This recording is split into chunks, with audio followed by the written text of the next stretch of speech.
जरा ये गाना देखिए, बेशरम रंग कहाँ देखा दुनिया वालों ने।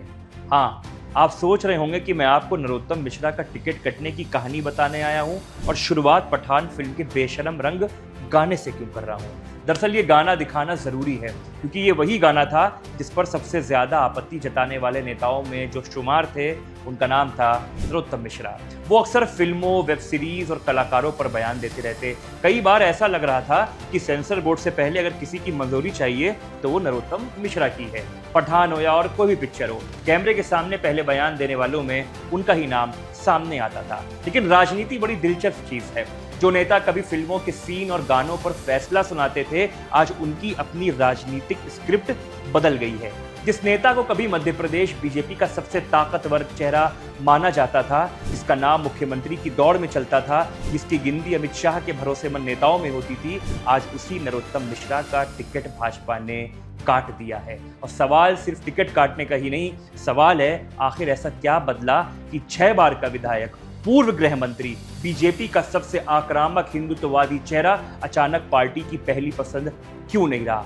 आज इस पूरी कहानी को समझेंगे शुरुआत से, लेकिन पहले नरोत्तम मिश्रा की पृष्ठभूमि जानना बहुत ज्यादा आवश्यक है। नरोत्तम मिश्रा मध्य प्रदेश बीजेपी की राजनीति का ऐसा नाम जिन्हें सिर्फ दतिया तक सीमित कहना गलत होगा। उनकी पहचान पूरे बुंदेलखंड और ग्वालियर चंबल क्षेत्र में एक प्रभावशाली नेता के रूप में रही है।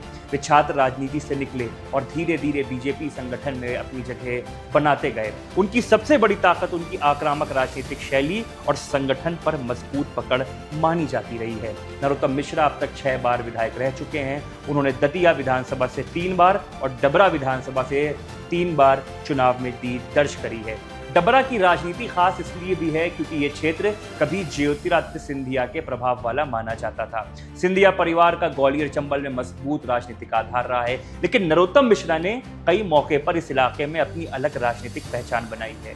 बीजेपी के भीतर भी उन्होंने ऐसा माना गया कि कहीं ना कहीं नरोत्तम मिश्रा ने अपने आप को वहां पर स्थापित करने का काम किया। शिवराज चौहान में वो लंबे समय तक मंत्री रहे। लव जिहाद, हिंदुत्व से जुड़े मुद्दे, उन पर हमेशा उनका रुख आक्रामक रहा और यही वजह थी राष्ट्र मीडिया में उनकी पहचान सिर्फ एक मंत्री ही नहीं बल्कि बीजेपी के तेज तर्रार हिंदुत्ववादी नेता की बनी।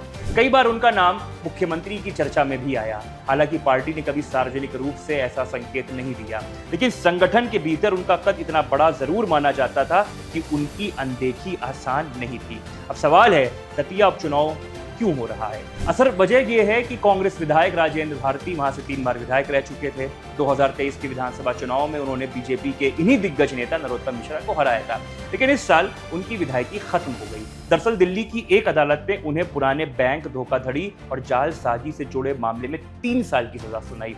जनप्रतिनिधि अधिनियम 1951 के तहत 2 साल या उससे अधिक सजा मिलने पर विधायक की सदस्यता समाप्त हो जाती है। इसीलिए मध्य प्रदेश जो विधानसभा है वहां पर इसका चुनाव हो रहा है। अब इस खाली सीट पर कहीं ना कहीं सबकी नजरें गड़ी हुई हैं। नरोत्तम मिश्रा का राजनीतिक सफर कभी आसान नहीं रहा। 2018 विधानसभा चुनाव में उन्होंने बेहद कड़े मुकाबले में जीत हासिल की थी। उनकी जीत का अंतर काफी कम था। उस समय कांग्रेस पूरे प्रदेश में मजबूत स्थिति में थी और बीजेपी कई सीटों पर संघर्ष कर रही थी। लेकिन 2023 में चीजें बदल गईं। दतिया सीट पर कांग्रेस ने उन्हें हरा दिया। ये हार सिर्फ एक सीट की हार नहीं थी, क्योंकि इसके साथ नरोत्तम मिश्रा विधानसभा से बाहर हो गए और शिवराज सरकार के सबसे ताकतवर मंत्री अचानक सत्ता और सदन दोनों से बाहर हो गए।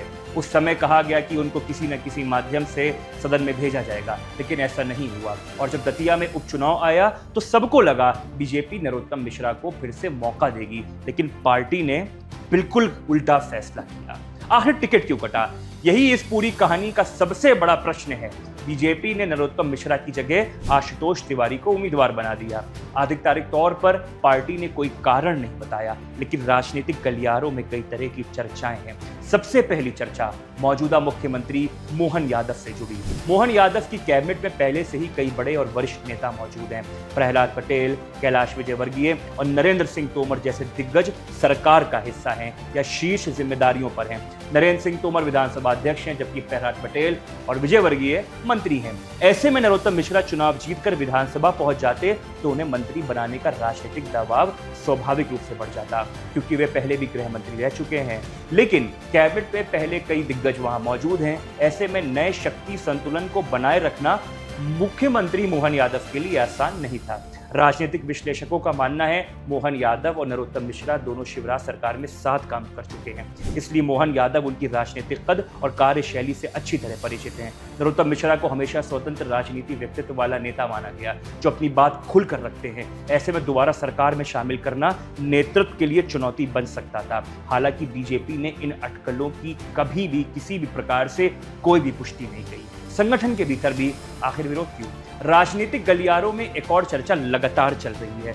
कहा जाता है वीडी शर्मा और वरिष्ठ नेता जो चंबल से ही आते हैं, नरेंद्र सिंह तोमर, उन्होंने नरोत्तम मिश्रा है उनके टिकट का एक प्रकार से विरोध किया। कुछ राजनीतिक चर्चाओं में यह दावा किया गया कि मध्य प्रदेश कैडर के वरिष्ठ आईएएस अधिकारी भरत यादव भी नहीं चाहते थे कि नरोत्तम मिश्रा को दोबारा टिकट मिले। हालांकि इन दावों की कोई आधिकारिक पुष्टि नहीं है भाई, और कैसे होगी, उन्हें राजनीतिक चर्चाओं के रूप में देखा जाना चाहिए। लेकिन इतना जरूर है, टिकट वितरण के फैसले ने यह संदेश दिया, बीजेपी अब मध्य प्रदेश में नए नेतृत्व की संरचना के साथ आगे बढ़ना चाहती है।